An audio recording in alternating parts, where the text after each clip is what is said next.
Donc je vais vous demander à chacun de vous présenter et de présenter rapidement qui vous représentez ce soir et de nous dire en 2 phrases quel est l'objet de votre organisation en fait. Donc, je m'appelle Pierrick Oursourigaray. Ah, Je sais que c'était ours, mais... Et moi, je suis directeur de l'adresse. C'est une association qui intervient sur l'ensemble de la Normandie et qui accompagne les entreprises sociales. Donc, on fait de l'accompagnement pour cette spécificité d'entreprise, donc à but avec une lucrativité encadrée. Donc, je vais en reparler tout à l'heure parce qu'au niveau du financement, évidemment, ça a un impact. Bonsoir, moi je suis Fatia Tout et je suis responsable du pôle Entreprendre et Transmettre pour la Chambre de commerce d'industrie Seine-Estuaire et je suis coordinatrice de la plateforme d'initiative locale qui s'appelle Initiative Le Havre-Estuaire. Donc, la Chambre de commerce accompagne les porteurs de projets et moi si je voudrais que cette assemblée retienne une seule chose de la première intervention, c'est l'accompagnement, faites-vous accompagner parce qu'il y a des professionnels qui vont vous aider à identifier le bon canal, le bon outil de financement. Et puis, je suis coordinatrice d'Initiative Le Havre-Estuaire, qui est une plateforme de financement qui soutient des porteurs de projets personnellement en renfort de leurs fonds propres pour faire effet levier à des prêts bancaires. Merci. Merci Fatia. Donc Reda Boudjema, moi je représente le groupe Positive Planète en local, donc moi je suis le responsable de l'antenne. Et nous on a une spécificité également puisqu'on s'occupe d'accompagnement à la création d'entreprise dans les quartiers QPV. Alors QPV c'est pareil, hein, c'est un peu comme ton nom. Je suis désolé. Petite vanne à Pierrick. Gentiment. Non, plus sérieusement. Alors, les QPV, c'est les quartiers prioritaires politiques de la ville. En gros, c'est les quartiers dits sensibles, on va dire. Donc, il y en a un peu partout en France. Donc, on a une quarantaine d'antennes partout en France. Et moi, donc, je suis responsable d'antenne. Et on accompagne au quotidien. Donc, on sensibilise les publics et on accompagne au quotidien les créateurs d'entreprises. Et comme l'a dit très justement Fatia, c'est très important. C'est l'accompagnement. Puisque tout ce qu'on va déceler en amont, et plus on le fait en amont, mieux c'est évidemment vos besoins. Tous les besoins d'investissement, les besoins matériels, immatériels, etc. Tout ça, évidemment, c'est très important de vraiment travailler sur ces éléments-là, notamment ce qu'on disait tout à l'heure, le business plan. Ce sont des éléments de langage qui sont évidemment indispensables pour faire bonne impression, je dirais. Peu importe après le financeur ou l'interlocuteur qu'on aura rencontré, c'est important de travailler sur ces aspects-là. Eh bien, Reda, gardez le micro. Moi, j'ai une petite question pour vous. Donc, on a vu que la levée de fonds, c'était un processus qui était long, qui était complexe, qui était utile pour des sommes relativement importantes. Moi, j'ai un projet modeste. Je suis tout seul dessus. Est-ce que je suis obligé de passer par la levée de fonds? Est-ce que je suis quand même un entrepreneur si je ne m'aventure pas dans la levée de fonds, en fait? De manière très classique, si je prends juste l'exemple des projets qu'on accompagne, et je pense que là-dessus on peut se rejoindre, on n'a pas que des PME, des grands groupes. On n'a pas des projets à 20 millions d'euros à mettre sur la table.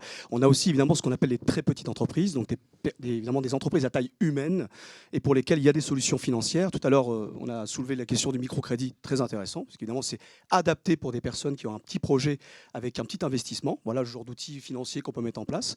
Donc là je fais référence à l'ADI, entre autres, qui propose ça. Donc oui, il y a des solutions financières qui sont spécifiques selon le montant d'investissement et selon la typologie du porteur de projet et du projet en lui-même. Donc ça, c'est très important. Donc il y a des solutions de type aussi prêt d'honneur, mais là je vais laisser après tout à l'heure la parole à Fatia qui va nous dire quelques mots, j'imagine, sur le fonctionnement France Initiative et sur les plateformes d'initiative qui vont concourir de manière financière et sur la concomitance à un prêt bancaire, parce que tout à l'heure on parlait vous avez raison de le dire, oui, la banque c'est un élément central, indispensable, quoi qu'on en dise et quoi qu'on en pense, c'est-à-dire qu'il y a aussi toute la partie un peu...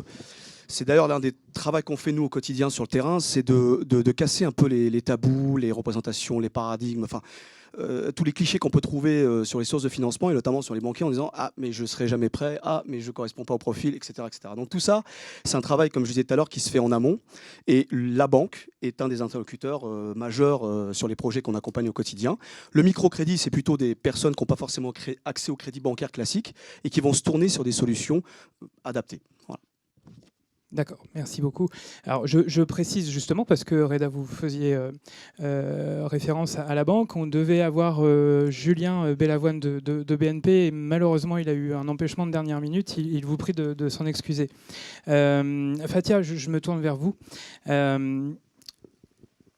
On a vu qu'on pouvait être largement accompagné pour la levée de fonds, voilà, que c'était quand même quelque chose qui était bien maîtrisé. Là encore, moi, j'ai toujours mon petit projet. Je ne m'aventure pas dans la levée de fonds. Quels sont les dispositifs d'accompagnement et comment je fais pour ne pas être seul face à mon projet, en fait? Alors, si je peux me permettre quelques chiffres, puisque j'étais dedans il n'y a pas très longtemps, j'ai fait des remontées d'indicateurs pour la région Normandie, puisque la Chambre de commerce et Initiative La Estuaire sont guichet unique, ici je monte ma boîte, pour la région Normandie. Et depuis le 1er septembre 2017 jusqu'au 31 juillet 2019, nous avons accueilli près de 3000 porteurs de projets sur le territoire de la Chambre de commerce Seine-Estuaire. Sur ces près de 3000 porteurs de projets, nous en avons accompagné 1000 dans le montage de leurs projets de création de reprise d'entreprise. Et nous en avons accompagné dans le financement une centaine. 98, voire même 99% de ces porteurs de projets n'ont pas fait de levée de fonds. C'est en règle générale et en moyenne des porteurs de projets, la moyenne c'est 100 000 € de plan de financement. Ça va de 30 000 € de plan de financement, de ce qu'on accompagne nous, jusqu'à 700, 800, 900 000 € de plan de financement, surtout pour des reprises. On a très peu de levée de fonds. Je dirais que nous agissons plus sur l'amorçage en fait. Nous avons des porteurs de projets que nous accompagnons dans leur création d'entreprise. Je pense surtout à l'innovation, qu'on va soutenir par un prêt d'honneur, donc c'est un prêt à la personne. Et puis CCI Viking, je pense c'est surtout l'innovation qui fait la levée de fonds.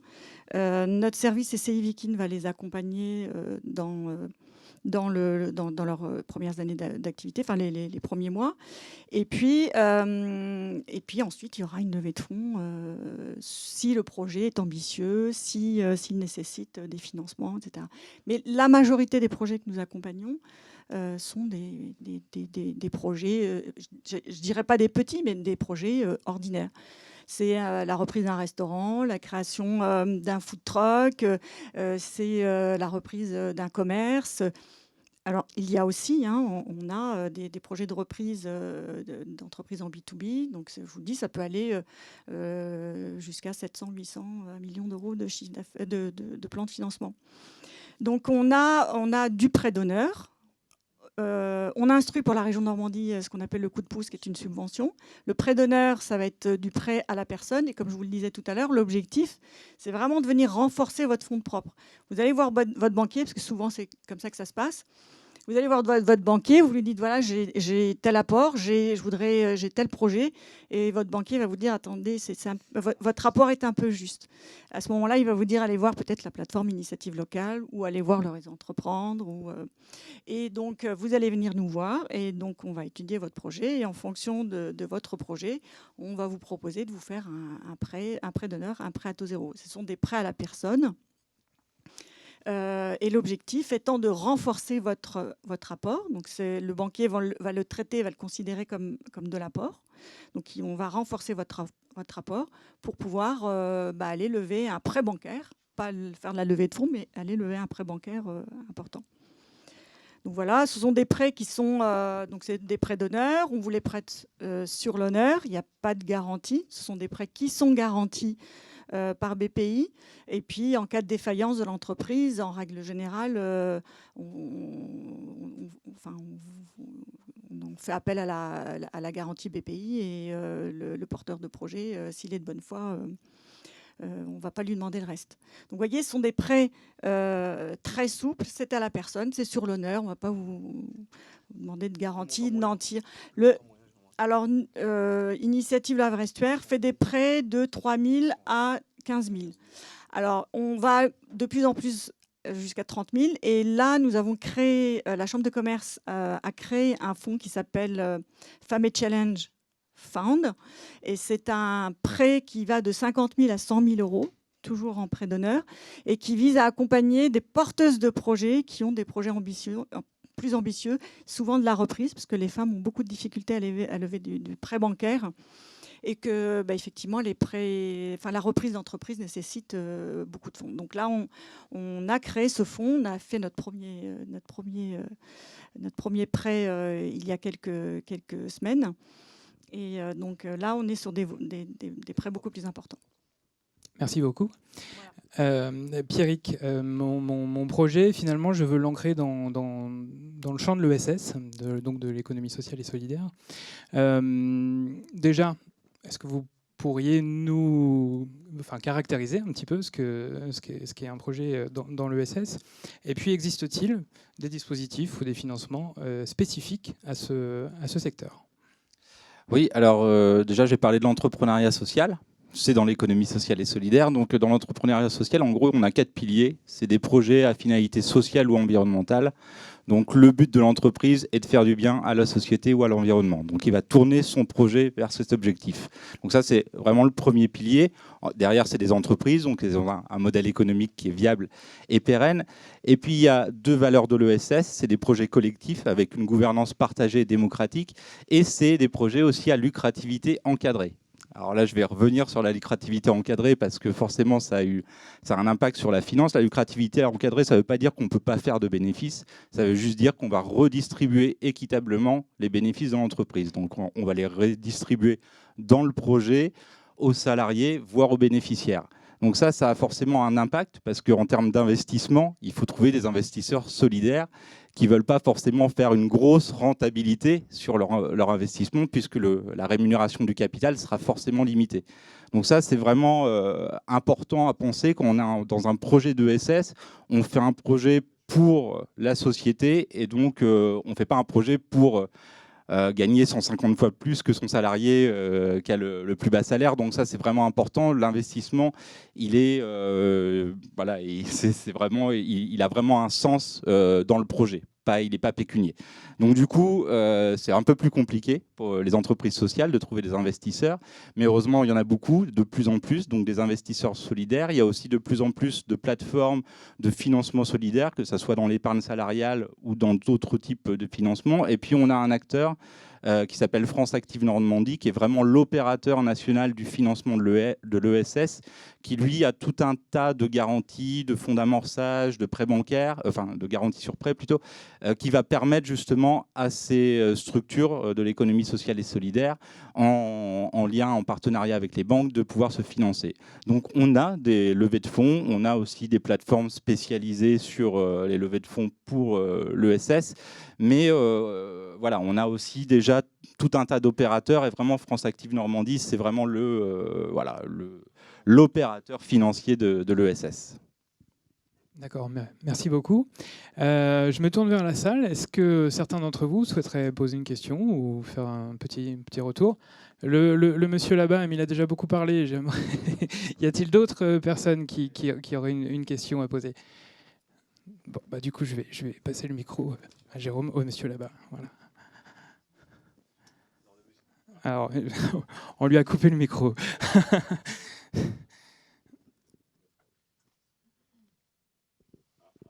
Bon, attends, je te passe. Attends, si ça marche, c'est bon, ça va. Donc le monsieur là-bas voudrait savoir si ces dispositifs sont cumulatifs. C'est-à-dire concrètement, est-ce qu'on peut d'un côté faire appel à l'initiative de Havre Estuaire pour un financement, si j'ai bien compris, entre quelques milliers d'euros et jusqu'à 100 000 euros pour les femmes entrepreneurs? Et est-ce que c'est cumulable avec du financement de l'économie sociale et solidaire? Vous avez parlé de France Active, par exemple, qui faisait des prêts. Est-ce qu'éventuellement, ça, c'est aussi compatible avec une levée de fonds auprès de gens qui font du capital risque? Parce que finalement, dans ce que je comprends de ce que vous dites, c'est que la société ne doit pas faire de bénéfices, ne doit pas distribuer de dividendes, mais en tout cas, dans le capital risque, et je parle sous le contrôle de Mazar ici présent, dans le capital risque, l'objectif de l'investisseur n'est pas de gagner de l'argent avec le résultat de l'entreprise, mais bien de gagner de l'argent au moment où l'entreprise va être vendue ou introduite en bourse, pour faire simple. Donc, concrètement, est-ce qu'il y a aujourd'hui des cas d'entreprises sociales et solidaires qui sont financés par du capital risque classique, j'allais dire, par des investisseurs en capital, des VC, comme on dit, ou je ne sais pas comment on les appelle en français, des investisseurs en capital. Juste une remarque, l'entreprise sociale peut faire des bénéfices et doit faire des bénéfices, c'est une entreprise. C'est juste la répartition en fait qui est différente. C'est qu'effectivement, il peut y avoir aussi des actionnaires, mais la rémunération en dividende, la rémunération du capital en fait est très faible, puisqu'elle est encadrée.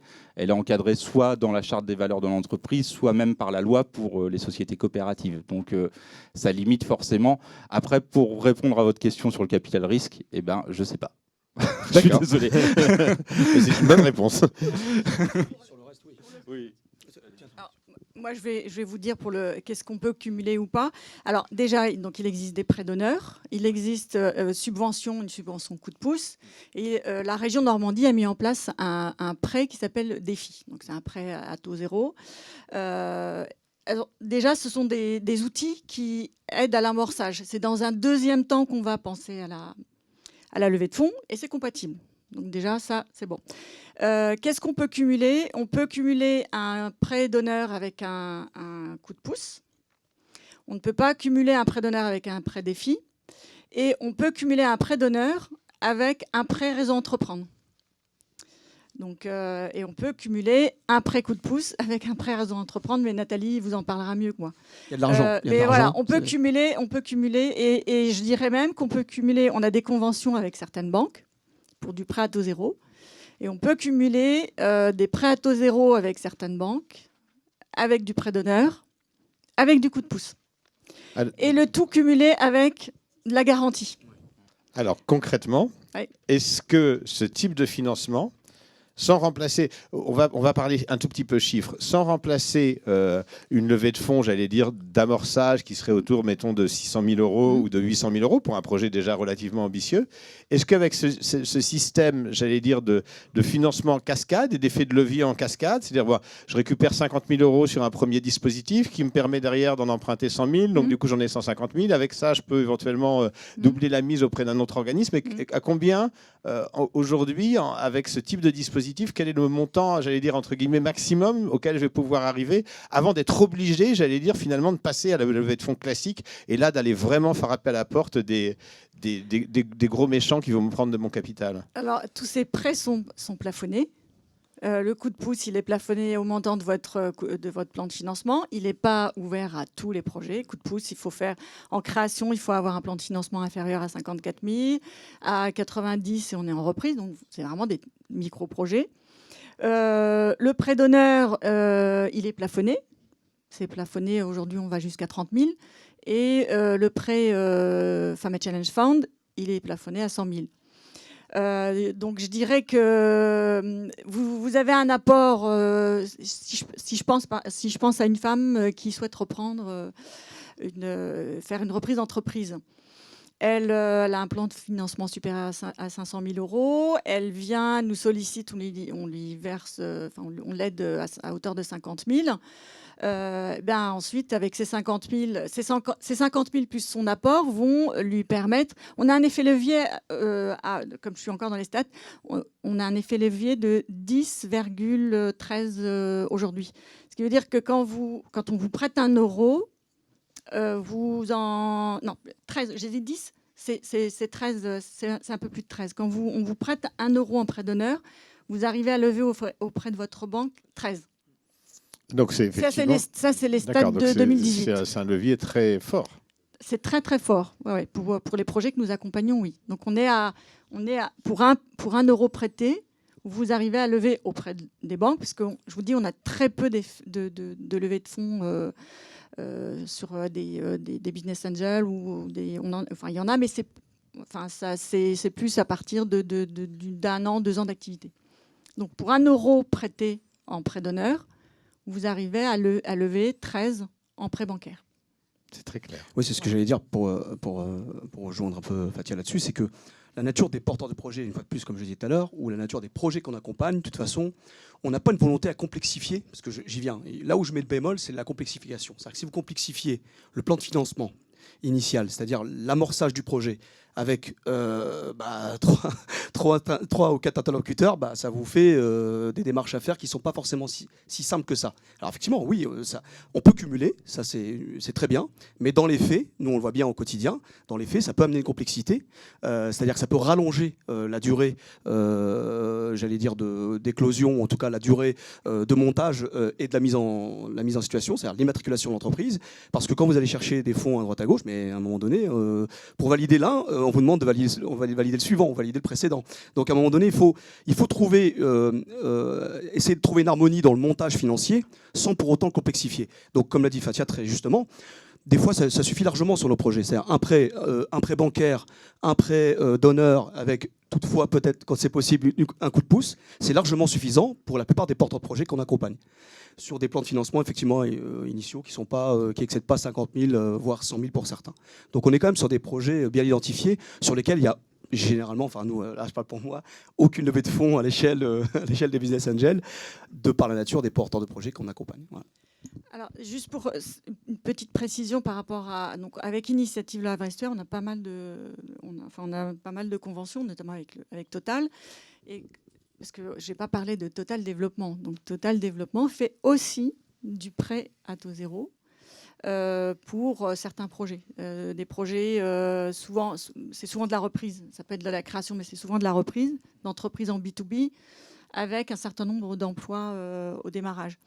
Et à ce moment-là, quand vous passez par Initiative Le Havre Estuaire, vous passez devant un comité, vous passez une fois. Donc vous passez une fois pour le coup de pouce, pour le prêt d'honneur. Et puis nous, on a une convention avec Total Développement, donc on envoie votre dossier à Total Développement, qui ne vous fait pas revenir devant un comité, qui va traiter votre dossier à partir de l'avis qu'aura donné le comité local Initiative Le Havre Estuaire. Alors là, maintenant, ça sera la dernière, c'est promis de ma part. La question qui tue. À partir de quel montant est-ce que je suis obligé, puisque c'est le thème de la soirée, à partir de quel montant est-ce que vous estimez que je dois passer par une levée de fonds, j'allais dire entre guillemets classique, auprès d'investisseurs et pour faire une levée d'amorçage classique?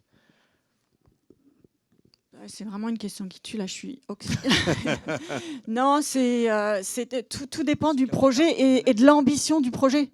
Il y a des projets qui n'ont pas d'ambition à lever de fonds parce que voilà. Il y a la semaine dernière, j'étais sur le Pays d'Auge, je rencontre par hasard un porteur de projet qui passe devant un comité pour 5 000 € de prêt d'honneur.